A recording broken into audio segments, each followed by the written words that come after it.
In today's video, I'm going to teach you how to deactivate Shopify payments step by step. First, head over to the Shopify website and log into your Shopify account using your email and password. Once you're inside your Shopify Admin dashboard, scroll down and click on Settings located in the bottom left corner. Inside the Settings menu, select Payments. This section controls all the payment methods connected to your store.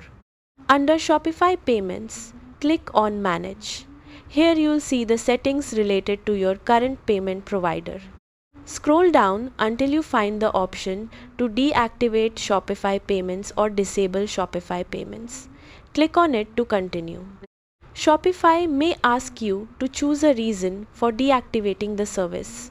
Select the reason that best matches your situation, then confirm your decision. After confirmation, Shopify Payments will be disabled for your store.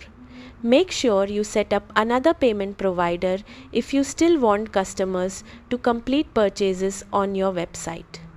Before finishing, review your active subscriptions, pending payouts, and billing details to avoid interruptions in your store operations. Thanks for watching.